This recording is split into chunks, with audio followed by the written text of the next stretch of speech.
नमस्कार, आप देख रहे हैं दिल्ली ग्लो न्यूज और मैं हूं आपके साथ सपना। चलिए रुक कर लेते हैं आज की बड़ी खबरों की ओर।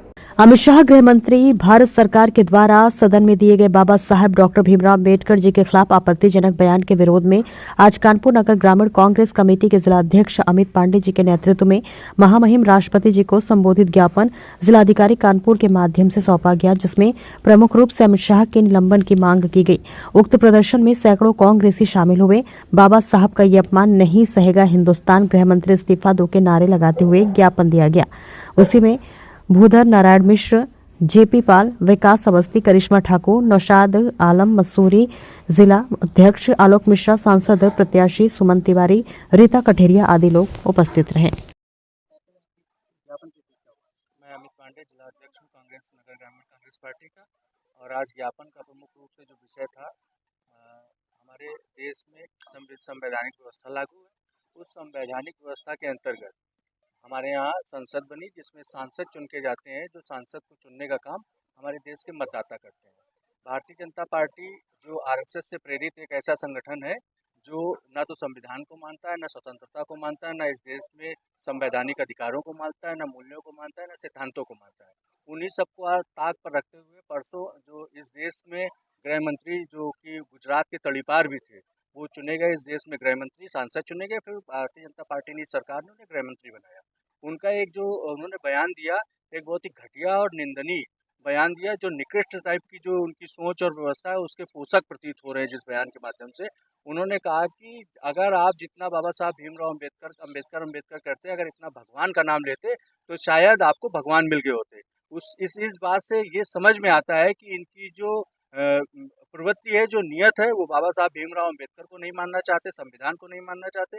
हमारे नेता राहुल गांधी जी जब इस देश में संविधान को लागू करने की, संवैधानिक व्यवस्था को बनाए और बचाए रखने की बात करते हैं, तो ये लोग संविधान को बनाने वाले बाबा साहब भीमराव अम्बेडकर को गाली देने का काम करते हैं, उन्हें अपमानित करने का काम करते हैं।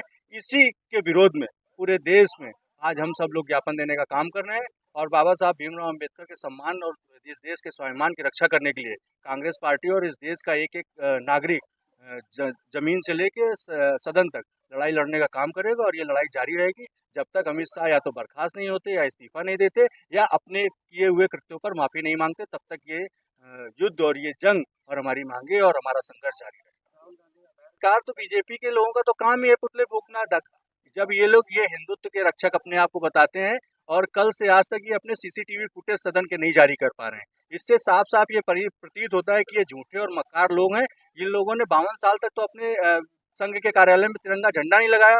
ना ये संघ, ये ना तिरंगे को मानने वाले लोग नहीं है, ये संविधान को मानने वाले लोग नहीं है, यहाँ की व्यवस्था को मानने वाले लोग नहीं है। ये निहायत नीच और मक्कार किस्म के लोग। दो बातें हैं, एक तो वो डरे हुए हैं, इसलिए वो अडानी के प्रपंच से बचने के लिए। दूसरी बात जो सबसे महत्वपूर्ण है कि अडानी का मुद्दा और अमित शाह के मुद्दे को दबाया जा सकता है केवल एफआईआर के मुद्दे को आगे बढ़ा के, और कोई और इनके पास कुछ है नहीं। इनके पास सदन में बात अपनी रखने के लिए कोई इनके पास ना तो जवाब है, ना उत्तर है, ना प्रत्युत्तर है। ये 2 करोड़ रोजगार पर अगर चर्चा होगी तो वो चर्चा नहीं कर पाएंगे। इस देश का किसान सीमा पर खड़ा हो गया जाके अपने एमएसपी को लेके, इनके पास उसको जवाब देने के लिए कुछ नहीं है। कुल मिला के ये देश बिक चुका है, ठगा हुआ ये देश खड़ा है, और जिसका जवाब ये सब नहीं दे पा रहे। तो ये हेडलाइन चेंजर हैं, और इनके पास कोई विजन नहीं है। इनके पास केवल टेलीविजन है। टेलीविजन के माध्यम से ना तो सरकारें चलती हैं, और ना समाज चलता है, ना देश चलता है। देखिए, ऐसा है कि सीसीटीवी फुटेज हमारे यहाँ से मांगे जा रहे हैं। सीसीटीवी फुटेज आ जाए तो ये स्पष्ट हो जाएगा कि धक्का किधर से दिया गया, कौन घायल हुआ, कौन गिरा, किसकी प्रवृत्ति थी अपमान करने की, और कौन बर्दाश्त कर रहा था। और हम लोग गांधी के लोग हैं। हम लोग धक्का देना ना तो हम लोगों के चरित्र में है, ना हम लोगों के व्यक्तित्व में किसी को धक्का देना, और हम लोगों का सम्मान करना चाहिए।